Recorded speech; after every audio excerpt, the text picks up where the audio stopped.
All right. Well, hello, everyone, and welcome to the Billy D's podcast. I am absolutely thrilled that you are here. If you have never checked out the program before, we are primarily an interview and a commentary podcast. You can find the Billy D's podcast pretty much anywhere podcasts are found, and you can find me on Twitter at Billy D's. On the studio line with me today is Christian Ferreira. Christian, welcome to the program. Billy D's, thanks for having me, man. I appreciate it. All right. Christian is an author, a publicist, a public speaker, and a YouTuber. And do I have this correctly? It's QTC_Christian. Is that That's correct? right. That's right. All right. Cool. He's an author. And this is interesting. This is an interesting book. The Mediocre Student's Guide to Graduating College. It's kind of self-explanatory, but it's got some. It has a tin of humor, and it also has some real practicality behind it. So it's kind of like a duality there. And it's for struggling, unmotivated students who wish to navigate college successfully. All right, let's talk a little bit about you, Christian. Let's give the listening audience a little bit of an idea who you are. Now, where are you from? You're from California somewhere, right? Yep, I'm from Berkeley, California. Oh, Berkeley. All right. Well, that's kind of like the college capital of the world. USC, Berkeley, all that stuff, all those stories. Are the legends true about those areas? Yes, and I'll tell you this, it's a crazier place than you hear about. So Oh, really? All right. Yeah. Well, that's legendary. I mean, that goes back to like the 1960s, right? I mean, all those stories. And actually, I actually went to Kent State for a number of years, and that's that's got the call back. Everybody always wants to ask about the shooting as many years ago as that happened. And I'm not saying it wasn't profound, yeah. but that's what the area has been labeled for. So I guess we're all kind of from areas where there's a lot of legends around college. That's So right. you mentioned that you have two sisters, and we're going to talk about them because they kind of influenced you in how you felt about school. So what was your family life growing out there? It seems like there's always something to do, right? You had a lot of fun out there. Yeah, I had a lot of fun out there. And in regard to my family life, yeah, I had two very successful parents and I had two very successful sisters, both in the medical field, Oh, surgical interns and whatnot. And I was a good student. I wasn't like top of the class. I didn't go to a fancy Ivy League college or anything. So in a way, yeah, I always felt mediocre in comparison to them. yeah, that can be tough. You mentioned that your sister's very successful. And when you're the sibling, I guess, that has to work, and not that they didn't work, but when you have to put in extra time, that's got to be very intimidating. Did it influence you at all? Did it uh, leave you feeling inadequate or anything like that? So yeah, at times I was always like a little insecure academically, and not because I was a bad student, but like at Thanksgivings, I would tell people, I was like, my mom, she always brags about, her daughter who's in residency, her daughter who's in med Yeah. school, and then I was the little brother, and they'd be like, oh, Christian, he's doing fine, his tennis is good, but she didn't necessarily brag about me, and which is why I always felt a little bit insecure because in a way I think that kids are their parents' report cards. Yeah. So when you're always mentioned last, I mean, in a way, it did make me feel a little lesser than. Yeah, I get that. I came from a very athletic family. I had just enough athleticism that people pushed me, Oh, and I didn't. I wish I'd have been either very talented athletically or not at all. But the fact that I had just enough that people kept saying, "Well, you got to make him try," and I wasn't feeling it. I come from an area that is very rich in football. This is the land of the Professional Football Hall of Fame is 15 minutes from here. oh, uh, wow. Cleveland Browns right up the road. This is Ohio State. There's some serious football around here. Yeah. And I was never going to be a football player. It just wasn't in my blood. So were you a And mediocre athlete? yes, I was a mediocre athlete. That's a good. Yes, absolutely. There was at a competing high school. There was a guy by the name of Chris Spielman who went on to become a professional football player. and he was the first high school football player to be on a Wheaties box. Wow, that's And big. that's big, and a lot, especially everybody living around here, love football, and the pressure was on. Well, I was never going to be Chris Spielman, not in my best day. So I can certainly understand what those insecurities are about. Now, how did you feel about college? Were you excited about going to college, or was this something you felt that you had to do? Where was it on your meter? So yeah, I'll say one thing. College, there was a family expectation. I had to go, especially with my family. I mean, getting a bachelor's degree was literally the bare minimum I could do. Yeah, Um, I mean, yeah, like school, it was whatever to me. I wasn't always crazy about school. I wasn't always crazy motivated, but I did fairly well in school. It was something I had to do, and I knew that my parents, they would really resent me if I didn't at least get my bachelor's degree. yeah, yeah. So you evidently did. You went through school. When did you realize that? And I know you have a quote that you want to talk about. This quote that hit you in the right way. You wanted to evidently write. You had aspirations to be a writer, and this quote came along. You want to tell us a little bit about that? Yeah, so the Toni Morison quote, it was write the book you would want to read. And I thought about it after watching a Will Smith book, Will Smith Before the Slap People. Um no, before it was his like book tour, and I watched it, and it was so cool, because it wasn't your basic book signing. He got up, he performed, he was Oh dancing, he wow. signed some, but it was a concert. We all paid, like everybody had a seat, but nobody was sitting down. And after that, I went home so motivated. I was like, Mom, I want to write a book. Like, I saw Will, somebody that looked like me, and I was just like, yo, I'm going to write a book now. Yeah, And I just kept thinking about it the day after. And then I Googled like what to think about when writing a book, and that quote came up. And then immediately it hit it up. I was like the mediocre student's guide to graduating college. Because the book I wrote is the book I would have killed for when I was 16, 17. yeah. So yeah, that's really how it happened. There's a lot of that, and like I said, there's a comedic aspect to this. The mediocre student's guide to graduating college. It's a humorous title, but there really is.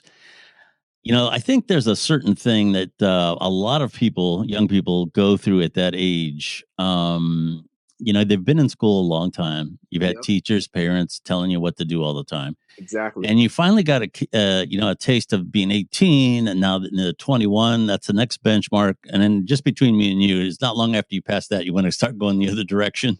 but Yeah. but in the time that you're in, you got freedom, but you also got people telling you what to do. Yeah. And you've probably had a lot of interests, and it's a hard time for people to sort through, is it not?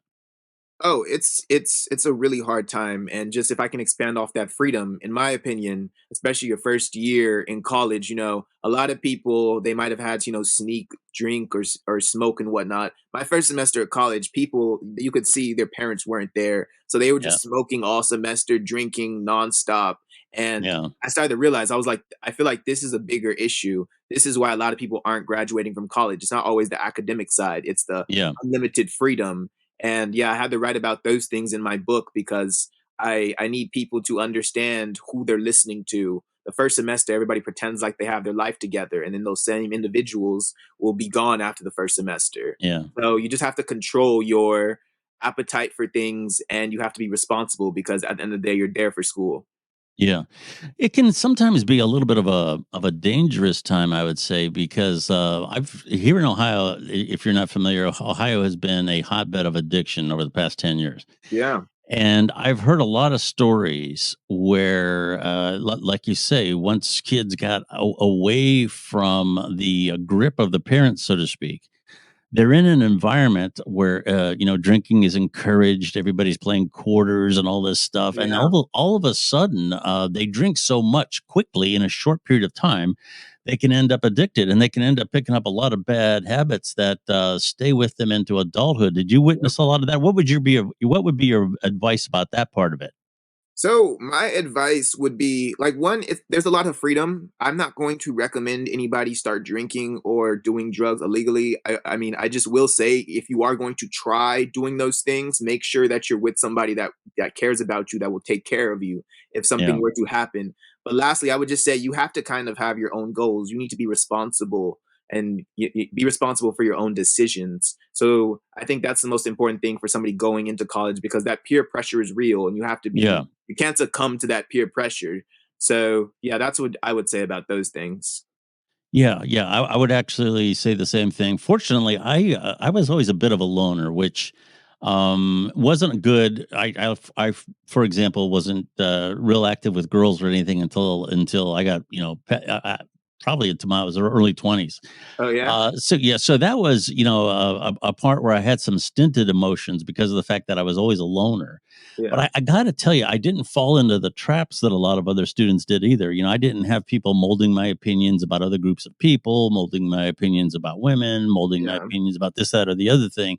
So I would have a better balance than what I did. I think you should be yeah. more social than what I did. But by the same token, though, you can't succumb to peer pressure because Absolutely. it's almost never a good thing. I mean, nobody. I've never heard somebody say, "Yeah, I want to get straight A's because all my friends are it's getting straight A's." It never works that way. It's always something. Exactly. It's always something bad. All right, so you've made the decision to go to school, and you got some interesting topics here in your book. I'm going to ask you about a couple of them. Essentially, especially when you're going away to college, Yeah. you're going to the dorm rooms and everything. Getting a roommate, I know a lot of people can joke about that. It can be a funny experience a lot of times when you get somebody who's quirky. But here again, it can sometimes be make your life very unhappy. And at worst, you can be with somebody who's going to get you into trouble and a lot of other things. So how do you sort through that mess? So, one, I would say, especially, and this is really big for people going into college, take the roommate process seriously. You're living, and I think there's a handful of steps everybody should follow. But first, like, do the due diligence, okay? Match with somebody that you think you're compatible with. And I always tell people, like, actually try and talk to them on the phone or FaceTime with them, because a lot of people can make themselves sound good over a text message, over Yeah, social media and whatnot. So I always say, like, call the person and make sure that ask them questions that they can't rehearse. You get a better vibe. Even better, if you can, maybe try to meet them. And then um I'd just say, other than that, be really, really clear about your boundaries. There are hmm, some things that are okay with other people that you might not be okay with. So right, just be really clear with boundaries. Because yeah, my chapter in the book, it's called Roommate from Hell, and it's just because the freshman year I saw so many people angry at their roommates and whatnot, and it made a lot of people unhappy. And as going forward, after my freshman year, I made sure that all my roommates were people I knew, people I was comfortable with, or even better, got a single, so I didn't have to get a roommate at all. So yeah. yeah, that's just it's so important. I think everybody should take it seriously. Yeah, they always say in relationships of all kinds, if you really want to know somebody, you live with them, and Man, man, you don't want to get to know them too well. You're just there for school, and sometimes a lot of their bad habits and everything are forced upon you. There's some interesting stuff in here. You have on here, don't buy textbooks, and I got to tell you, back in my day, that was expensive. yeah. And I was going when I went to Kent. This was before people had ready access to the internet and all that stuff. And you could spend hundreds and sometimes thousands of dollars on textbooks. So how do you get around that? What do you mean? Don't buy textbooks? So yeah, I don't think people should buy textbooks. The only book they should buy is my book, The Mediocre Student's Guide to Graduating That's College. all you need. But what I realized, my first semester, I must have paid $700 for the textbooks, and then I Yeah. realized there's so many ways around it. So one, every college, they're required to have textbooks that are required text in the library. So Okay. one thing I would do was I would go to the library, check it out, bring it to class, and then bring it back. I would go to the library, do my homework. Two, you can find a lot of like PDFs and whatnot, like free. You can find the books online for free. Oftentimes too, sometimes you can, after somebody's done with a course, they'll just give you the book or they'll sell it to you for a lot cheaper. But my Mm. overall goal behind this chapter is, don't pay the outrageous prices for textbooks. Exercise your options, look for the PDFs, and whatnot, use the library, and then only buy the books that you absolutely have to buy. But yeah, nobody should spend $700 every month for textbooks. That's ridiculous. It is. And how do you when you? I know you weren't really mediocre in the classic sense of the word. You just had outstanding siblings. Yeah. Getting motivated to study when you feel it's something you have to do. If your heart isn't in it, and let's say your plan is, I just need to get through the next 4 years and get this part of my life, done. How do you stay motivated to study during those long hours and all those other things? What little tricks do you have to do that? So one, I'd say have blocks of time that you study. Make sure, I mean, I think like doing things with friends. One thing I realized was, do a study group with friends, maybe make a Google Doc, put in your notes so then it's like the work is divided among three people. And I mean, other than that, just you have to know why you're there. Like, I hate to say the basic answer, but you have to get motivated to study because you want to pass the class. You don't want to fail. Yeah. So, yeah, I mean, just do what you have to do and know yourself too, because some people say they'll study the night before and they don't. So, and I Mm. was one of those people too, unless it was like midterms. I really didn't study very much at night. So Yeah. just break up your study times and do what you have to do to graduate. One of the things that I hear from writers a lot, we have a lot of writers on the program, and one of the things that I will hear from them is they're not always motivated to write either. But what they will do is they will have a schedule during the week. Regardless of what time is good for them. Let's say it's Monday, starting at 3 o'clock in the afternoon to 7, and then on Wednesday it's such and such a time. And their plan is they have to go into those slots and write whether they feel like it or not. Uh, Absolutely. does that is studying the same way? If you can kind of slot those times out, Yeah. and I'm going to study whether I feel like I need to at that particular time or not. Yeah, I just think, like you're saying, I think it's about having that, making it a routine. Yeah, Because some of us aren't disciplined, but if you can make a routine that you can stick to, it's a lot easier to stick to that. So absolutely, like studying, just make your routine, study more during times that you feel like you're behind. And I mean, everybody knows themselves. You know if you're doing well or poorly in the class, you know if you understand it or not. So just adjust accordingly. the one thing on here too that kind of grabbed my attention is the chapter that you have is done is better than good. Yeah. Does this imply that you shouldn't skip assignments? Is that kind of what you're saying there? Get them done. Absolutely. So within the chapter, it was a funny chapter because I had to do that a few times. During times in college, you're so overwhelmed, you're stressed, and you have a lot of assignments to do. And I think you should do everything beforehand to get things done. But at times, you're not going to turn in your best work. You just have to admit it. You Yeah. can stay up till 3 in the morning and finish the essay, but I think knowing that you're not going to turn your best work all the time is okay. Just make sure that you get everything done. So I think everybody should take this like with a grain of salt because I'm not saying just turn in, a half blank um work, but just make sure it gets done. Yep. And here again, getting back to my writer friends and content creators, they all say the same thing. Get stuff done. Don't skip it because you just don't feel like it or you don't have time. Get it done. It may not be your best work, but you really have to be in that cycle of producing. So I perfectly understand that. That makes perfect sense. Another thing you have here, which is the obvious thing would be, well, why? Because you want to peak, but sit next to the smartest people in the class. Now, I'm sure that it's not because of any implied cheating, but it's more of I'm going to say that it's an energy thing. It's being around people who excel at academics, who find learning exciting, and they're around to help you in that regard. Is that correct? Absolutely. I think everybody should always sit next to the smartest people in the class. They might not be able to hold the best conversations at times, but I will say this. When you sit next to a smart person, I think some of their like smartness rubs off on you. If you want to Yeah, ask them a question, they're right next to you. They can explain things. You don't always have to ask the professor. And then the real reason why I think everybody should do it, and this is important for a lot of people, is group projects. During group projects, everybody always picks who's near them. So I yeah. I started to realize this. I was like, okay, I might as well sit next to the smart people and get an A with them.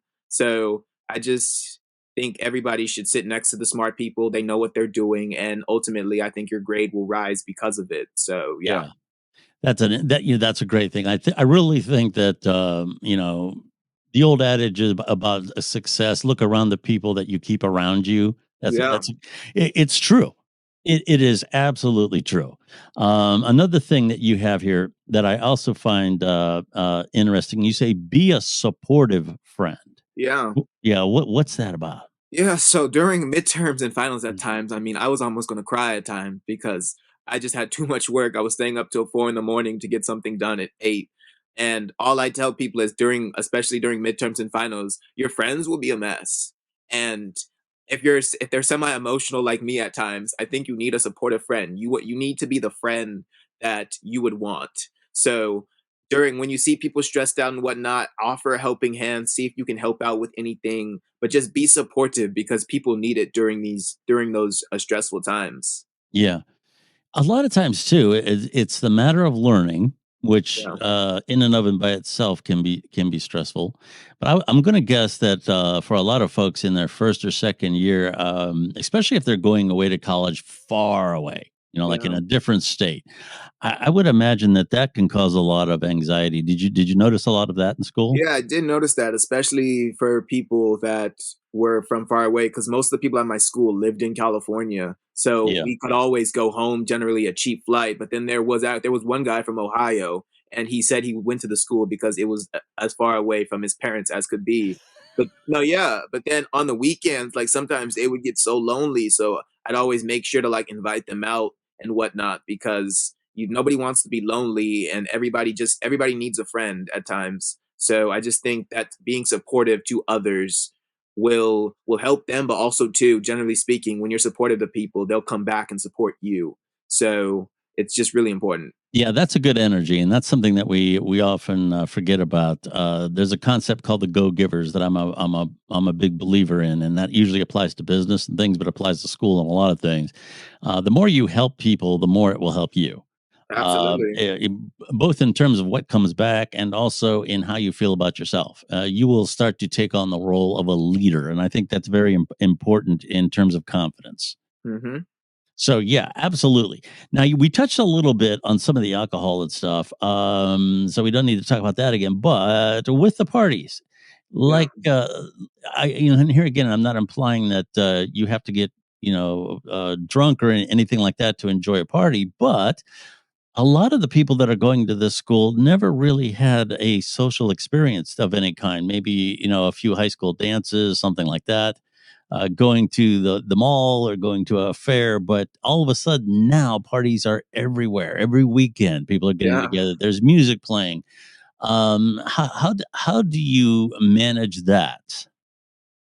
Well, I always like to have fun, but you have to control yourself. At college, generally speaking, there will be some form of party every night. So Yeah, just make sure that you get your work done. But more importantly, I just think people need to understand the dynamics of a party and whatnot. There are always going to be people, there are going to be people playing like their beer pong and whatnot. In the bathroom, they might not want you to see, but they might be snorting a little something. yeah, Outside, there are people mhm, smoking. And then, like on the dance floor and whatnot, people talk, sometimes people make advances and all that type of stuff, and I just think everybody needs to understand how to manage those things safely. Make sure that you leave, like if you're drinking, clearly I always tell people make sure you take a Uber home because I saw somebody like have a DUI one time. I always told everybody, especially like the female audience, try and like come and leave with who you came with. If not, make yeah. sure you check in on them beforehand. And other than that, just have fun. But at the same time, I just think everybody needs to be safe and know the dynamics. Yeah. You mentioned sex is one of the things that you talk about in the book.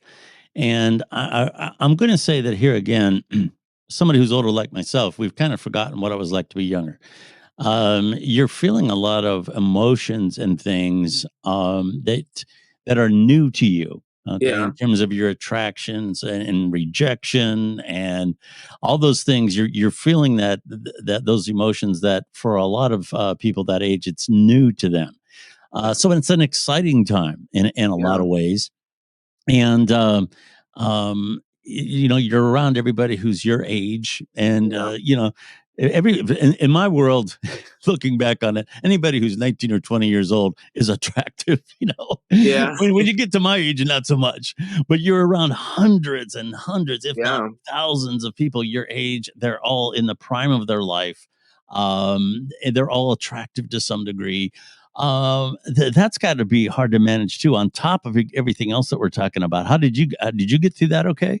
Well, I'll say this. I won't talk about myself, but for the for the audience, I just wanted to say like basic instructions, and this just stuff around sex, like consent, verbal Okay. consent. Make sure that everybody's agreeing and they agree to be there. Too, like for a lot of guys and stuff, because they would take girls home. Make sure you text your roommate. The number of Mm. people that went back to their room and saw somebody's butt when they didn't want to. I mean, it just I think it was like 12 people I knew. So make sure that you contact your roommate. And I mean, other than that, I mean, just yeah, enjoy yourself. Condoms, make sure you wear them, and yeah. Interesting. So let me repeat the name of the book again. The name of the book is The Mediocre Student's Guide to Graduating College. The author, Christian Ferreira. And let's talk a little bit about you in this book. First of all, where can people find the book? So you can find the book on Amazon everywhere. It's in a select handful of stores around the United States, but I'd say that the easiest way to purchase the book is on Amazon. Sure, and that seems to be like the go-to place for many authors. Now we mentioned your YouTube channel, and here again, that is QTC underscore Christian. What is the content of your YouTube channel like? I'm guessing that it has a lot to do with what we're talking about here, but what else is there? Well, how would you describe your YouTube channel? Yeah, so in my YouTube channel, it's still young, but I do a lot of book content on there to get people to buy my book.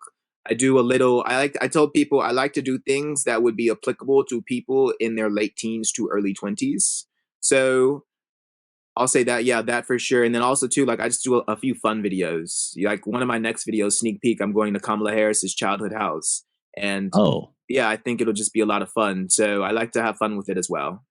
that's great. That is absolutely fantastic. And as far as social media goes, where can people find you online? Are you on Twitter, Facebook, or where can people find you if they want to search you out? Yeah, so Twitter, Instagram, YouTube, just QTC underscore Christian. That's great. A lot of people have different screen names for everything, and that's really confusing. So QTC underscore Christian, and that's where he can be found on social media, on YouTube, and everywhere else. So that's really cool. Once again, the name of the book, The Mediocre Student's Guide to Graduating College. I'll ask you this as kind of like a parting shot for so many young people out there. Going to college and everything with social media and all this other stuff, it's a lot more complicated than what it was in years past. Yeah. And there was a big disruption for a lot of people with the COVID restrictions and everything else. I hope that's settling down by now. But it can be leaving a home, all these things that a lot of us maybe not that bothered by. It's a big step for a lot of folks. It's a rite of passage. What message of hope would you have for people, and what would you hope that in that regard? What do you hope that they take away from your book? I would just say everybody that like that buys that book that's interested in the book. I think the book is it's a pick me up, for who would be late bloomers. Yeah. It's a technically a quote unquote self help book, but I just want to inspire people, and I have inspired people thus far to believe that they can do it. In many regards, I think college can be easier than high school because depending on your major, you might not be taking physics or different types of math. So I just want people to not give up on themselves quite yet. Get through college. I know you can. The book had everything that I wish I had. And I think if you read it, it's a practical book for people to get through it. So, yeah. Awesome, Christian. It's been a pleasure to talk to you, Christian Ferreira. The book, once again, The Mediocre Student's Guide to Graduating College. Thank you very much for coming on the program, Christian. Thank you so much for having me. Absolutely. It was a pleasure. Don't forget, you can find the Billy D's podcast on your favorite podcasting platform. And you can find me on Twitter. And I'm Billy, just like Christian. I'm Billy D's everywhere. I don't have a million different variations. It's There you go. it's either Billy Keep it D's. simple. Yes, keep it simple. So you can find me on most major social media. Not on all of them; it's too much to maintain. But Yeah. Twitter's kind of like my social media home. You can find me on there. You can tweet me anytime. You just have to be nice. That's all I ask. Just be nice. So anyway, sometimes people listen, sometimes they don't. But anyway, Christian, thank you for joining us. And as far as the audience goes, thank you very much for listening. And we will talk to you again next week. I'm Billy Dees and host of the self-titled podcast, The Billy Dees Podcast. We are primarily an interview and a commentary-based podcast featuring authors and creators talking about their craft, advocates for community issues, and myself and an array of co-hosts discussing current events. There's no partisan ranting and raving going on here, just great content. You can find the Billy Dees Podcast on your favorite platform and on Twitter @Billy Dees. Thank you, and I hope you listen in.